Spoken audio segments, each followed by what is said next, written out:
जम्बूद्वीपे भरतखंडे आर्यावर्ते भारतवर्षे। जम्बू टॉक्स देखने वाले हमारे सभी दर्शकों का बहुत-बहुत स्वागत, अभिनंदन। मैं हूँ आपके साथ निधीश गोयल, करता हूँ आप सभी का यथोचित अभिवादन।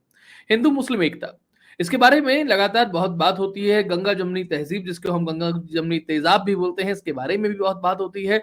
हाल ही 2 दिन पहले विजयादशमी गई है और संघ प्रमुख मोहन भागवत जी ने भी इसके बारे में बात की। इससे पहले मदरसे में जाकर के उन्होंने मौलवियों से भी मुलाकात की। लेकिन अगर संघ की बात करें तो ये कोशिश आज से नहीं चल रही है। 1961 में तत्कालीन सरसंघचालक गुरु गोलवलकर जी ने भी इसके बारे में उस समय के बड़े मुस्लिम स्कॉलर से बात की थी। तो 1961 से बात करें तो आज 2022 है, यानी कि 61 से लेकर के 61 वर्ष हो चुके हैं। लेकिन क्या हिंदू मुस्लिम एकता के लिए कोई रिजल्ट किसी तरीके का सामने आया है? इसमें 2 बड़ी बातें हैं। पहली बात तो रिजल्ट सामने नहीं आया है। इसका जो चाहे वो आपने जो मुस्लिम राष्ट्रीय मंच बनाया गया हो, कितनी भी कोशिशें की गई हों, वो सभी कोशिशें एक तो हिंदू समाज की तरफ से की गई हैं। मुस्लिम समाज की तरफ से कोई भी बड़ा प्रयास अगर देखने को मिलता है तो कमेंट सेक्शन में बताइएगा कि क्या बड़ा प्रयास मिला है? एक्चुअली मिला ही नहीं है। रिजल्ट जो है, जिसको हम नील बटे सन्नाटा जो है वो कहते हैं, वैसा नहीं तो उससे एक क्रमांक ऊपर कह लीजिए, इसके अलावा कोई रिजल्ट आया नहीं है। अब रिजल्ट नहीं आया है तो उसके बारे में कोशिशें क्यों होनी चाहिए और रिजल्ट नहीं आया है तो कारण क्या है? उसको भी हमें समझ लेना चाहिए। पहली बात तो ये है कि कोशिश कभी बंद नहीं होगी, क्योंकि ये सनातनी प्रवृत्ति है, उसकी प्रकृति है कि हम हर एक मनुष्य में भगवान जो है वो देखते हैं, ब्रह्म का अंश देखते हैं, इसलिए उसे अपना जैसा बनाने का प्रयास ज़रूर करते हैं। इसके लिए भारत में चाहे वो कनिष्क हो, हूण हो, शक हो, कितने भी आए, भारत की मिट्टी में वो भारत के जैसे ढल गए। भारत के जैसे कौन नहीं ढला? वही कारण है।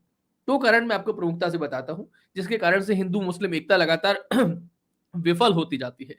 पहला ये है कि ये जो समाज है, basically it is a political identity. ये एक पॉलिटिकल मज़हब है और पॉलिटिकल मज़हब होने के कारण से ये अपने आप को दुनिया से अलग समझता है। देखिए, एक शब्द आता है काफ़िर, और इस काफ़िर शब्द की बात करें या कुफ़्र की बात करें तो इसके बारे में सिद्धांततः बहुत सारी बातें कही जाती है कि भई काफ़िर का मतलब ये नहीं होता, ये होता है, कुफ़्र का मतलब ये नहीं होता, ये होता है। जिहाद का मतलब जो आप समझते हैं वो नहीं होता, बाकी सब कुछ होता है। लेकिन इस्लामिक रिफॉर्म्स आपके अंदर से कभी नहीं होता। इसका कारण ये है, इसका समझ में आने वाली सीधी-सीधी बात ये है कि इस्लामिक जितने भी देश हैं, उन सब में लगातार मार-काट बची हुई है। पहले हिंदुओं को मारा, सिखों को मारा, बौद्धों को मारा, जैनियों को मारा, और वो जब सभी से सब मर गए, उसके बाद में शिया, सुन्नी, अहमदी ये सब आपस में लड़ रहे हैं और आपस में मारकाट कर रहे हैं। इसका मतलब सीधा-सीधा सा है कि इस्लाम में एक पॉलिटिकल मूवमेंट हमेशा से शामिल रहा है, अपने वर्चस्व की लड़ाई हमेशा से रही है, और जिसके कारण से ये लोकतंत्र में और इस्लाम में इतना बड़ा विरोधाभास है कि अगर कहीं इस्लामिक कंट्री है, अगर उसको इस्लामिक देश कहा जाता है, तो वहां डेमोक्रेसी नहीं हो सकती, वहां लोकतंत्र नहीं हो सकता।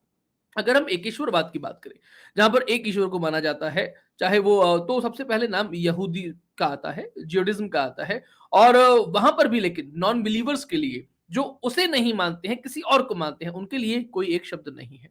अगर हम क्रिश्चियनिटी की बात करें, ईसाइयत की बात करें, तो वहाँ भी ईसाइयत को नहीं मानने वालों के लिए, हालाँकि ईसाइयत ने जितना क्रूर काम किया है, वो बहुत कोई कम नहीं है। लेकिन ईसाइयत को नहीं मानने वाले लोगों के लिए कोई एक शब्द अगर हमने बहुत नॉर्मली सुना हो, वैसा नहीं है। लेकिन इस्लाम को अगर आप नहीं मानते हैं तो आपके लिए एक दूसरा शब्द है, जो शब्द है काफिर, जिसकी मैंने बात करने का प्रयास किया था। और काफिर अगर आप हैं तो इसका मतलब सीधा सीधा सा है कि आप केवल नॉन बिलीवर नहीं है, बल्कि आप दुनिया में रहने के काबिल नहीं है। आपसे घृणा होनी चाहिए और आपसे हर कोई वो हरकत की जा सकती है जिसके लिए आप जो है वो एक तरीके से संभावना रखते हैं।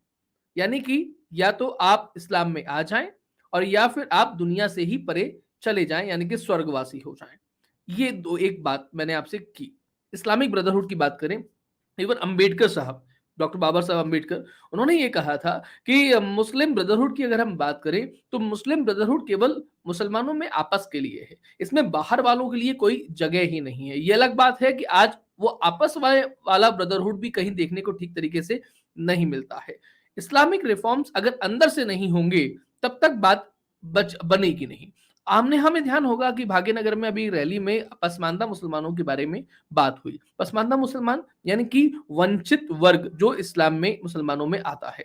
अब इन वंचित वर्ग को साधने का प्रयास जो है वो राष्ट्रीय स्वयंसेवक संघ भी कर रहा है, भाजपा भी कर रही है, नरेंद्र मोदी, अमित शाह कर रहे हैं।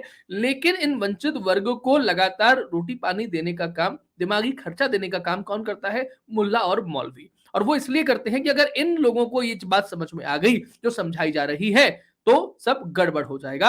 और इसके लिए अशाराफ मुस्लिम जो हैं वो सबसे पहले अपनी भूमिका अदा करते हैं, जिसकी ट्रेनिंग उन्हें मिलती है अलीगढ़ मुस्लिम यूनिवर्सिटी से, जिसके लिए 18वीं सदी के अंत में जिस तरीके से चिट्ठी पत्रियां लिखी गई थी, करी गई थी, उसके बहुत सारे प्रोग्राम्स जो हैं वो हमारे यहाँ पर किए हुए हैं और डॉक्टर महावीर प्रसाद जैन ने इसके बारे में काफी कुछ कहा है। एक दो प्रोग्राम्स के लिंक्स भी मैं आई बटन में भी दे दूंगा, उसे आप देखिएगा और आप समझिएगा कि अहमद शाह अब्दाली के साथ में किसने चिट्ठी पत्री की थी और कैसे अलीगढ़ मुस्लिम यूनिवर्सिटी की स्थापना हुई थी और उसके बाद में कैसे अशराफ मुसलमानों ने भारत में सभी लोगों को बरगलाया है, भड़काया है। मैं यहां पर यह बात इसलिए कह रहा हूं कि भारतीय मुसलमान बनने की तरफ लगातार एक कोशिश है, प्रयास है संघ का। अब भारतीय मुसलमान से मतलब क्या? यानी कि वो उसके लिए सीधा सीधा सा मतलब कि आपको तलवार के जोर पर मुस्लिम बनाया गया, आपका धर्म परिवर्तन करा गया। बेसिकली आपका जो डीएनए की बात होती है वो यही ही है, इस यही बात है कि आपका डीएनए जो है वो हिंदुत्व में है, हिंदू में है। अगर वंशावली चेक की जाए, आप थोड़ा बहुत उसमें जाएं तो फिर आपको पता लगेगा जिस तरीके से गुलाम नबी आजाद ने कहा कि कई पीढ़ियों पहले हमारे भी जो पुरखे हैं, पूर्वज हैं, वो कश्मीरी पंडित ही हुआ करते थे। ऐसे ही जब देखा जाएगा तो आपको भी पता लगेगा कि आपके पुरखे जो है वो भी हिंदू ही थे। लेकिन ये बात आपके मन से निकालने का प्रयास करने वाले लोग ही वो होते हैं जो अपने बच्चों का नाम स्वतंत्र भारत में औरंगजेब रखते हैं, गजनी रखते हैं, गजनवी रखते हैं, तैमूर रखते हैं। सोचिएगा, जब आप ये नाम रखते हैं तब आप हमारे घावों को कोरे देते हैं, क्योंकि यही वो लोग हैं जिन्होंने इस्लाम के नाम पर हमारे साथ में, हमारे मंदिरों के साथ में, हमारी संस्कृति के साथ में सब कुछ गलत किया। गलत करने का न केवल प्रयास किया बल्कि उसमें बहुत हद तक वो सफल भी हुए। और जब आप उनके साथ में, उन अरबियों के साथ में अपना रिश्ता जोड़ते हैं तो आप भारत के साथ में, भारत की धरती के साथ में अपना कनेक्ट जो है वो उसे आप भूल जाते हैं। यही कोशिश है संघ की या भाजपा की या नरेंद्र मोदी, अमित शाह की, कि भारतीय मुसलमान जो है, जो भारत में रहने वाला मुसलमान है, अपने आप को भारतीय मुसलमान देखे, उसे समझे। लेकिन जब जब अशराफ या मुल्ला मौलवी या एएमयू या देवबंदी बरेलवी आपको लगातार कनेक्ट करने की कोशिश करेंगे अरबियों से, तब तक ये संभव नहीं है। ये दो मूल कारण हैं जिनके कारण से हिंदू मुस्लिम एकता संभव नहीं हो पाती है। वन इज, इस्लाम में अंदर से रिफॉर्म नहीं हो रहा है। दूसरी बात ये कि आप भारतीय मुसलमान नहीं बन पा रहे हैं। जब तक ये नहीं होगा, अब इसकी बात को थोड़ा सा ऐसे भी समझिएगा कि 1946 में जब इलेक्शंस हुए थे, ऑन दैट टाइम जिन जिन जो जो मुस्लिम बहुल इलाके थे उनमें जीता कौन था? जीती थी मुस्लिम लीग। कांग्रेस के उस समय प्रेसिडेंट कौन थे? मौलाना अबुल कलाम आजाद, यानी कि एक मुस्लिम। लेकिन एज अ प्रेसिडेंट मुस्लिम भी वो कांग्रेस को कहां जिता पाए? मुस्लिम बहुल इलाकों में नहीं जिता पाए, हिंदू बहुल इलाकों में जिता पाए। यानी कि आज की डेट में अगर हम देखें और आपको लगेगा कि एआईएमआईएम यानी कि असदुद्दीन ओवैसी की पार्टी अगर किसी शहर, देश के किसी एरिया में जाती है और नहीं जीत पाती है तो उसका कारण केवल एक है कि वहां के रहने वाले लोगों को दिमागी घुट्टी पिलाई जा चुकी है कि अगर आपको बीजेपी आरएसएस को नहीं जिता पाने में सक्षम कोई पार्टी है तो उसे वोट देना है। बीजेपी आरएसएस जो है वो नहीं जीतनी चाहिए, बीजेपी नहीं जीतनी चाहिए, क्योंकि उसके बैकबोन में कौन खड़ा है? आरएसएस खड़ा है और आरएसएस उनका दुश्मन है, बजरंग दल उनका दुश्मन है, विश्व हिंदू परिषद उनका दुश्मन है। अगर वो जीत गए तो आपको कहीं का रहने नहीं देंगे, वो घोर इस्लाम विरोधी हैं। ये बात उनको बताई जाती है, पढ़ाई जाती है और ये भी बताया जाता है कि ये समाजवादी पार्टी हो या बहुजन समाजवादी पार्टी हो या कांग्रेस हो, इनका नाम भले वो हो लेकिन अंदर से ये आपकी ही पार्टी है, अंदर से ये खतना वाली पार्टी है और ये बता करके उन्हें वोट दिलवाया जाता है।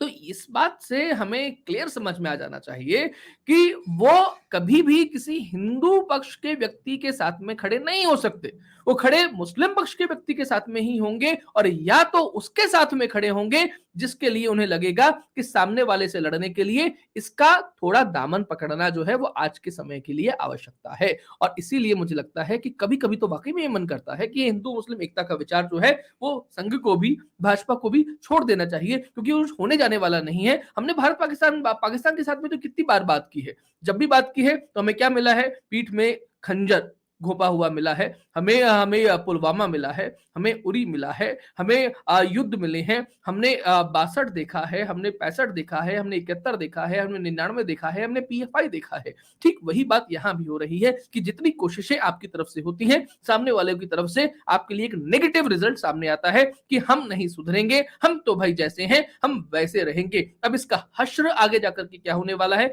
ये समय बताएगा, लेकिन मुझे इतना लगता है कि अगर भारत का हिंदुत्व एक बार ठीक से जागता है तो वो हिंदुत्व हर कुछ कर पाने में सक्षम है। देखेंगे हम लोग भी और आप लोग भी मिलकर के कि आगे की परिस्थितियों में किस तरीके से अखंड हिंदू राष्ट्र भारत का सपना साकार होता है। और मैंने हिंदू राष्ट्र की बात की ही है तो इस बात को भी कह दूं, ये सनातन प्रकृति और प्रवृत्ति ही है जिसके कारण से 1947 में लोगों ने सोच समझ करके भारत को हिंदू देश नहीं बनाया, वरना दुनिया में कहीं भी अगर इस्लामिक बहुतायत में है तो वो इस्लामिक देश बनाते हैं, ईसाइयत बहुतायत में है तो वो ईसाई देश बनाते हैं। लेकिन भारत में 70-80% हिंदू आबादी होने के बावजूद भी भारत को हिंदू देश नहीं घोषित किया गया। उसके बाद में परिणाम 75 वर्षों में ये घोषित नहीं करने का क्या आया है इसे भी देखना समझना चाहिए। और ये बात आज के समय की आवश्यकता पड़ जाती है कि अगर 75 वर्षों में एज अ सेक्युलर कंट्री आपका कोई परिणाम निकल करके ठीक से सामने नहीं आता है तो आपको हिंदू देश घोषित करना चाहिए। घोषित नहीं करें तो कम से कम ऐसा काम कर देना चाहिए कि ये हिंदू राष्ट्र ही अपने आप में समझ में हर व्यक्ति को आने लग जाए, चाहे वो व्यक्ति कोई भी पूजा पंथ को मानने वाला क्यों ना हो। आज के कार्यक्रम में इतना ही। आपको ये कार्यक्रम कैसा लगा अपनी टिप्पणियों के माध्यम से हमें जरूर बताइएगा। वीडियो को लाइक करें, शेयर करें, चैनल को सब्सक्राइब करें और अपना योगदान हमें अवश्य देते रहें। वंदे मातरम। भारत माता की जय।